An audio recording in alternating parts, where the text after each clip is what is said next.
তোমার দাদা একটা বোকা মানুষ, অনেক রাগী, সে আমার দিকে ফিরেও তাকায়নি।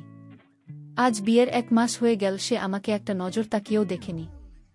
আমি আর পারব না এ বাড়িতে থাকতে, আমি এখনই চলে যাব। আমার সহ্য হচ্ছে না। তারপর দেওর আমাকে বলল, ভাবি তুমি কোনো চিন্তা করো না, আমি তোমার সকল ইচ্ছা রাখব। তাই একদিন রাতে আমাদের যখন তার কলেজের পড়াশোনা খুব ব্যস্ত ছিল, তখন সে দিন রাতে আমার স্বামী শুয়ে যাওয়ার পরে আমি যখন লুকিয়ে দেওরের ঘরে যাই, তখন দেওরকে ওই অবস্থায় দেখে তো আমি আর নিজেকে আটকে রাখতে না পেরে তাকে চোখে চোখে সব কিছুই সারা করেছিলাম যে আমি আর পারছি না। তাই আমি তার সঙ্গে নিজের ইচ্ছে।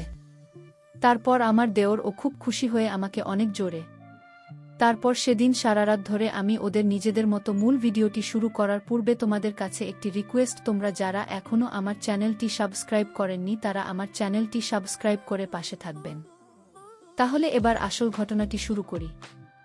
আমি তো এবার আপনারা ভাবছেন যে আমার স্বামী থাকা সত্ত্বেও আমি দেওরের ভালোবাসায় পড়েছিলাম। আসলে বিয়ের পরে আমি যখন শ্বশুরবাড়ি আসি তখন প্রত্যেকটা মেয়ের মতোই আমার চোখে অনেক স্বপ্ন ছিল যে আমিও আমার স্বামীর সঙ্গে ঘুরতে যাব, আমার স্বামীর সঙ্গে অনেক সময় কাটাব। কিন্তু আমি যা ভেবেছিলাম বিয়ের পরে তার সবকিছু উল্টোটাই হয়েছিল। আসলে আমার স্বামী নিজের কাজ ছাড়া আর কিছুই বুঝত না। সে তো সবসময় নিজের কাজে ব্যস্ত থাকত এবং সে এতটাই রাগী স্বভাবের ছিল যে আমার একটু কিছু ভুল ত্রুটি হলে আমার উপরে ব্যাকআপ কি চিৎকার চেঁচামেচি শুরু করে দিত। শুধু তাই নয়, কোনো সময় তো আমাকে অনেক সময় মারধর। এভাবে আমাদের বিয়ে হতে প্রায় 1 মাস হয়েছিল।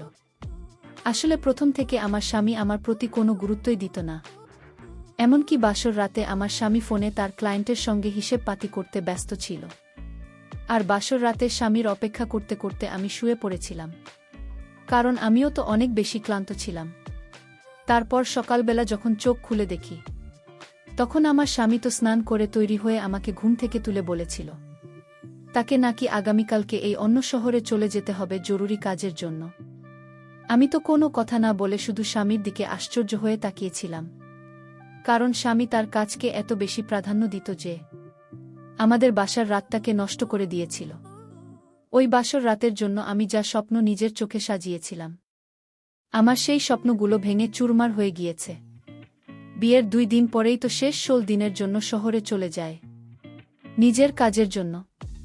এবং যাওয়ার সময় সে তার ভাইকে বলে গিয়েছিল, সোহান তোর ভাবিকে খেয়াল রাখিস। বিয়ের 2 দিন পরে যখন একটা মেয়ের স্বামী তাকে একা রেখে বাইরে চলে যায়, তার কষ্টটা যে কতটা সেটা একমাত্র আমিই জানি। তারপর বিয়ের 2 দিন পরে আমার স্বামী যখন শহরে চলে যায়, তারপরে তো আমি নিজেকে খুব একা মনে করতাম। আমার স্বামী এরা 2 ভাই। আমার দেওর বয়সে আমার চাইতে 5 বছরের ছোট, শ্বশুর শাশুড়ি তো অনেক আগে মারা গেছে। স্বামী যখন 15 দিনের জন্য শহরে চলে যায়, তারপরে স্বামীর সঙ্গে কাটানো এই 2 দিন মনে করে একা একাই সময় কাটাতাম। আর বোনের সঙ্গে কাটানোই 2 দিনের মধ্যে তো স্মরণ করার মতো সে রকম কোনো কিছু স্মৃতি ছিল না। তাও স্বামীর চেহারাও কথাবার্তাগুলো মনে করতাম, কারণ আমাদেরও তো সারাদিন বাড়িতে থাকত না। সে তো সকালে খাওয়া দাওয়া করে কলেজের জন্য বেরিয়ে পড়ত। আমার স্বামী দেখতে খুব একটা ভালো না হলেও আমার দেওর কিন্তু ভীষণ সুন্দর, বেশি ভুল ছিল। তারপর সেদিন স্বামীর বিদেশ চলে যাওয়ার পরে আমি যখন বাড়ির সমস্ত কাজকর্ম করা পরে সন্ধেবেলা অনেক বেশি ক্লান্ত হয়ে আমার ঘরের বিছানায় শুয়ে একটু আরাম করছিলাম, ওই সময় বুঝতে পারি যে আমাদের বাসায় এসেছে। তারপর সে আমার ঘরের দরজায় নক করে আমার ঘরের ভিতরে ঢুকতেই আমাকে সন্ধেবেলায় শুয়ে থাকতে দেখে জিজ্ঞেস করেছিল, ভাবি তোমার কি শরীর খারাপ? আমি তখন বিছানায় উঠে বসে বললাম, না গো, শরীর খারাপ নয়, বাড়ির কাজকর্ম করার পরে আমার শরীরটা অনেক বেশি ক্লান্ত লাগছে, তাই একটু শুয়ে আরাম করছিলাম। কিন্তু আমি জানতাম ওই সময় আমার মন খারাপ ছিল, কিন্তু আমার মনের পরিস্থিতি আমি তো আমার দেওরকে বলতে পারছিলাম না যে আমার মনের মধ্যে কি চলছিল। কিন্তু তাও জানি না কিভাবে সে আমার মুখ দেখে বলেছিল, কিন্তু ভাবি তোমাকে দেখে তো মনে হচ্ছে দাদা চলে যাওয়ার জন্য তুমি অনেক কষ্টে আছো এবং তোমার মন খারাপ আছে। দেখো ভাবি, তুমি কিন্তু আমার থেকে কোনো কিছুই লুকোতে পারবে না। আমি কিন্তু মুখ দেখে এসব কিছুই বুঝতে পারি। আর দাদার জন্য যে তোমার মন খারাপ সেটা তো আমি স্পষ্টভাবে বুঝতে পারছি। তুমি একদম মন খারাপ করো না। দাদার অনুপস্থিতিতে তোমার দায়িত্ব এখন আমার ঘাড়ে। তাই যতদিন দাদা বাড়িতে নেই ততদিন তোমাকে খুশি রাখার দায়িত্ব আমার। তারপর আমার দেওয়ার আমার কিছু বলার আগেই বিছানা থেকে নিচে নামিয়ে বলল, ভাবি চলো আমার সঙ্গে, আমি তোমার মোটেই এখনই ঠিক করে দেব। এই বলে আমার দেওর আমাকে আমার ঘর থেকে বারান্দা ঘরে নিয়ে গেল। তারপর বলল, ভাবি তাড়াতাড়ি চলো, আমি তোমাকে আমাদের এখানকার স্পেশাল ফুচকা খাব, যেটা খাওয়ার পরে তোমার মুড একদম ঠিক হয়ে যাবে। দেওয়ালের কথা শুনে তো আমার মন মেজাজ এমনিতেই চাঙ্গা হয়ে উঠেছে, কারণ আমার স্বামী এবং আমার দেওয়ালের মধ্যে সম্পূর্ণ কিন্তু আলাদা রকম হাবভাব ছিল এবং তারা দুই ভাই সম্পূর্ণ আলাদা স্বভাবের ছিল। আমাদের তো আমার সঙ্গে ভীষণ কথা বলতো, সে খুব খোলামেলা স্বভাবের ছিল। তারপর দেওয়ার কথা শুনে আমি আর না বলতে পারিনি। সেদিন আমি প্রথম দেওরের সঙ্গে বাইরে বেরিয়েছিলাম এবং তার সঙ্গে ঘুরে আমার মন খুব তরতাজা হয়ে উঠেছিল। এইভাবে ধীরে ধীরে 4-5 দিনের মধ্যে আমার দেওরের সঙ্গে খুব ভালো একটা বন্ধুত্বের সম্পর্ক তৈরি হয়েছিল। এমনকি আগের মতো আমার আর বোনের জন্য মন খারাপ হতো না। আমি তো দেওলের সঙ্গে খুব ফ্রি হয়ে উঠেছিলাম। এদিকে প্রত্যেক দিন রাতে আমার স্বামী 1 থেকে 2 মিনিটের জন্য আমাকে ফোন করে একটা লৌকিকতা পূরণ করত, যে তার তো কোনো মানে ছিল না। অত দূরে যাওয়ার পরেও 1 ঘন্টার মধ্যে আমাকে ফোন করে মাত্র 2-3 মিনিট সময় দিত এবং ধীরে ধীরে, যেটা আমার খুব বিরক্ত বোধ লাগত। কারণ সে তো প্রত্যেক দিন ফোন করে ওই একটাই কথা জিজ্ঞেস করত, তুমি কেমন আছো, আমার ভাই কেমন আছে, বাড়িতে ঠিকঠাকভাবে তালা মেরে রাখবে। এই 2 থেকে 4টি কথা বলার জন্য প্রত্যেক দিন রাতে আমার স্বামী ফোন করত। এদিকে স্বামীর অনুপস্থিতিতে আমি ওদের সারা রাত জেগে আড্ডা দিতাম। কখনো বা রাত জেগে দুজনে ভূতের সিনেমা দেখতাম, কখনো বা ছাদের উপরে গিয়ে দুজনে ঠান্ডা বাতাসে নিতাম। এভাবে প্রায় 1 সপ্তাহ কেটে যাওয়ার পরে সেদিন জানি না কিভাবে বাথরুমের ভিতরে স্নান করতে গিয়ে আমি পা পিছলে পড়ে গেছিলাম এবং আমি যখন চিৎকার করে উঠেছিলাম, তখন আমার চিৎকারের আওয়াজ পেয়ে আমাদের তাড়াতাড়ি আমার বাথরুমের সামনে এসে দাঁড়িয়ে আমাকে জিজ্ঞেস করি, ভাবি কি হয়েছে, তুমি ঠিক আছে তো? আমি তখন পায়ে ব্যথার চোটে কাঁচতে কাঁচতে বললাম, আমার ছোট দেওয়ারকে, না গো আমি ঠিক নেই, আমি পা মচকে পড়ে গেছি এবং আমি আর উঠতে পারছি না। তারপর আমার দেবর, ভাবি তুমি কোনো রকমভাবে বাথরুমের দরজাটা খোলো। দেওয়ালের কথা শুনে আমি খুব কষ্টে বাথরুমের দরজাটা হাত বাড়িয়ে খুলেছিলাম। ওই সময় আমি একটা লাল রঙের পরে স্নান এবং আমি যেহেতু স্নান করতে করতে পা পিছলে পড়ে গেছিলাম, তাই আমার পুরো শরীরটা ভিজে ছিল। ওই সময় আমার দেওয়া আমার দিকে কিন্তু এক দৃষ্টিতে তাকিয়েছিল, আর ওদিকে পায়ে ব্যথা নিয়ে আমি কান্নাকাটি করছিলাম।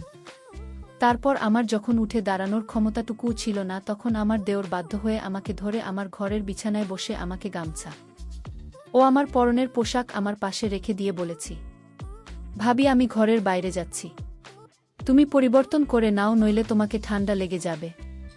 সেদিন আমার কাছে এক অন্যরকম অনুভূতির সৃষ্টি হয়েছিল, একটা অন্যরকম আবেগ ও আনন্দ জেগে উঠেছিল। সেদিন আমার দেওর এরকম আচরণ দেখে আমার ভীষণ ভালো লেগেছিল এবং আমি দেওরকে নিয়ে মনে মনে অনেক রকম স্বপ্ন দেখতে শুরু করেছিলাম, কারণ আমি তো মনে মনে তাকে ভালোবাসতে শুরু করেছিলাম।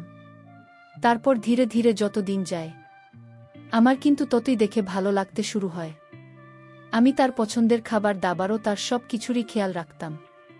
এমনকি সেদিন যখন আমার পা মচকে গিয়েছিল, তখন আমার পায়ে কিন্তু ভীষণ ব্যথা ছিল। তাই দেওর বলল, ভাবি আমি কিন্তু একজন ছোটখাটো ডাক্তার, ভাবি তুমি একদম চিন্তা করো না, তোমার সব ব্যথা বেদনা আমি দূর করে দেব। এই বলে সে আমার পায়ে ম্যাসাজ করে দিচ্ছিল। আমার পায়ে যখন মালিশ করতে শুরু করল, তখন কিন্তু আমার ভীষণ আরাম লাগছিল এবং আমার পায়ের ব্যথা কমে গেল। আমি কিন্তু দেওয়ার জন্য সেজেগুজে তৈরি হয়ে থাকতাম এবং বাহানা খুঁজতাম যে আমার দেওরের কাছে যাওয়ার জন্য, কারণ বিয়ের পরে যে যত্ন আমার স্বামীর কাছ থেকে পাওয়া উচিত ছিল, সেটা তো আমি দেওরের কাছে পেয়েছিলাম।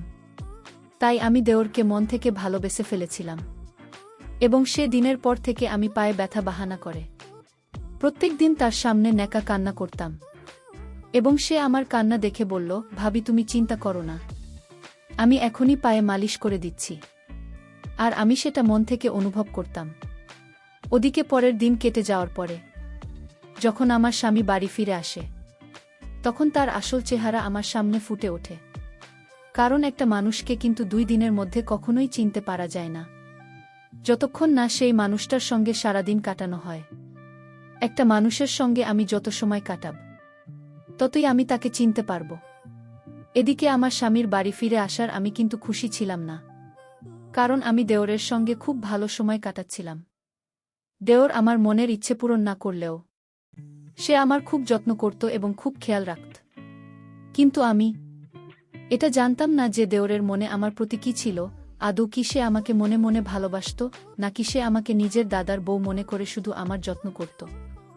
আমি তো কিছুই বুঝতে পারছিলাম না যে দেওয়ালের মনের মধ্যে আমার প্রতি কী ছিল, সে কেন এত আমার যত্ন করত, খেয়াল রাখতে। এদিকে আমার স্বামী বাড়ি ফিরে আবার সেই আগের মতোই নিজের ব্যবসার কাজে ব্যস্ত হয়ে পড়েছিল। এমন নয় যে সে আমাকে রাতের বেলা একটু, আমিও একটা মানুষ ছিলাম, আমার একটা ইচ্ছে বলে কিছু ছিল। আমি স্বামীর কাছে যেতেই সে আমার উপর চিৎকার করে বলত, তোমার কি আর কোনো কাজকর্ম নেই? তুমি দেখতে পাচ্ছ না আমি অফিসের খুব একটা জরুরি কাজে ব্যস্ত আছি? যাও গিয়ে চুপচাপ শুয়ে পড়ো। আমার স্বামী তো আমার দিকে কোনো গুরুত্বই দিত না। তারপর সেদিন আমি যখন স্বামীর কথায় অনেক বেশি কষ্ট পেয়ে মন খারাপ করে রাগ করে রুম থেকে বেরিয়ে ছাদের উপরে গিয়ে চুপচাপ বসেছিলাম আর স্বামীর কথাগুলো মনে করে কাঁদছিলাম। ঠিক ওই সময় আমার দেওর ও ছাদের উপরে আমার কাছে এসে হাজির হয়েছিল এবং আমার চোখের জল দেখে আমার ধরে আমার চোখের দিকে তাকিয়ে আমার চোখের জল মুছে জিজ্ঞেস করল, বৌদি তুমি এত রাতে ছাদে কি করছো? আর তুমি কাঁদছ কেন? এতদিন পরে দাদা বাড়ি ফিরে এসেছে, তাই তোমাকে তো আজ রাতে দাদার সঙ্গে সময় কাটানো উচিত ছিল। আমি তখন ওই সময়ে নিজের আবেগ ধরে রাখতে না পেরে দেওরকে বলেছিলাম, তোমার দাদা এখন পর্যন্ত আমার চেহারার দিকে তাকিয়ে দেখিনি। আমি একটা মানুষ, আমার ইচ্ছে বলে কিছু আছে। তোমার দাদার সব সময় নিজের কাজ ও টাকা পয়সা নিয়ে ব্যস্ত থাকে, কিন্তু কখনো আমার দিকে নজর দিয়ে দেখেনি বা কখনো আমার মনের কথা বোঝার চেষ্টা করেনি। এবার তুমি বল আমি কি করব? আমি কিন্তু তখনও আমার দেওরকে এটা বলার সাহস করতে পারেনি যে আমি তাকে মনে মনে ভালোবেসে ফেলেছি। আমার সব কথা শোনার পর এদের খুব ভালোবাসে। আমার চোখের জল মুছে আমাকে বলেছিল, ভাবি তুমি চিন্তা করো না, ধীরে ধীরে সব কিছু ঠিক হয়ে যাবে। পরের দিন সকালবেলা আমি যখন সকালে নাস্তা তৈরি করছিলাম, তখন আমার বরদার একসঙ্গে খেতে বসেছিল। তারপর আমার হাতে রান্না করা সবজি পছন্দ না হওয়ায় আমার স্বামী আমাকে অনেক কথা শুনিয়েছিল ও অপমান করেছিল। আমাকে অনেক উল্টোপাল্টা আজেবাজে কথা বলেছিল এবং সেদিন আমার এটা বুঝতে আর বাকি ছিল না যে আমার স্বামী খুব রাগী স্বভাবের মানুষ ছিল। ওই সময় কিন্তু আমি চুপচাপ মাথা নিচু করে দাঁড়িয়েছিলাম এবং আমার চোখে জল তো স্তরে পড়ে যাচ্ছিল। আমার চোখের জল দেখে আমার কচি দেওয়ার তার দাদাকে বলেছিল, সামান্য একটা তরকারির জন্য তুমি ভাবেকে এতটা কথা শুনিয়ে দিলে। আমার দেওর খুব ভালোভাবেই জানো যে তার দাদা খুব রাগী স্বভাবের মানুষ, কিন্তু আমি সেদিন জানতে পেরেছিলাম যে আমার স্বামী ভীষণ রাগী স্বভাবের মানুষ। তারপর আমার দেওরের কথা শুনে আমার স্বামী তার ভাইয়ের দিকে অনেক এগিয়ে বড় বড় চোখ করে তাকিয়েছিল এবং আমাদের সঙ্গে কোনো কথা না বলে চুপচাপ নিজের অফিসের জন্য বেরিয়ে পড়েছিল। সেদিন আমার স্বামীর চলে যাওয়ার পরে আমি দেওয়া রেখে বলেছিলাম, দেখো তোমার দাদা যদি আমার সঙ্গে এরকম সবসময় দুর্ব্যবহার করে, তাহলে আমার কিন্তু এই বাড়িতে থাকার কোনো মানে হয় না। তাই আমি আজকে এই মুহূর্তে এই বাড়ি ছেড়ে চলে যাব। এমনিতেও বিয়ে হতে কাছাকাছি 1 মাস হতে চল, তাই আমি আজকেই বাড়ি ছেড়ে চলে যাব। তারপর আমার দেওয়ার অনেক ভালোবেসে আমাকে বলল, ভাবি আমার কথাটা একবার শোনো। আমি কিন্তু তখন আমার দেওরের কোনো কথা শুনিনি। আমি তখন দেওরকে অনেক এগিয়ে বলেছিলাম, যখন স্বামীর ভালোবাসা আবদার কিছুই পাবে না, তাহলে আমি কিসের জন্য এই বাড়িতে থাকব? আমি যখন রাগ করে জামাকাপড় সুটকেস গোছাতে শুরু করেছিলাম, তখন হঠাৎ করে আমার দেওর বলেছিল, তুমি একদম চিন্তা করো না, আমি এবার সব কিছু ঠিক করে দেব। দেওর যখন আমাকে একটা বলেছিল, তখন আমি বুঝে গিয়েছিলাম যে তার মনেও নিশ্চয়ই আমার প্রতি কিছু না কিছু তো আছে, না হলে সে এত ভালোবেসে আমাকে আটকে রাখবে কেন? বন্ধুরা, তারপর আমি আমার দেওরকে নিয়ে সংসার শুরু করেছিলাম। বন্ধুরা, আজকের গল্পটা এখানেই শেষ করলাম। ভালো লাগলে চ্যানেলটি সাবস্ক্রাইব করে পাশে থাকবেন। ধন্যবাদ।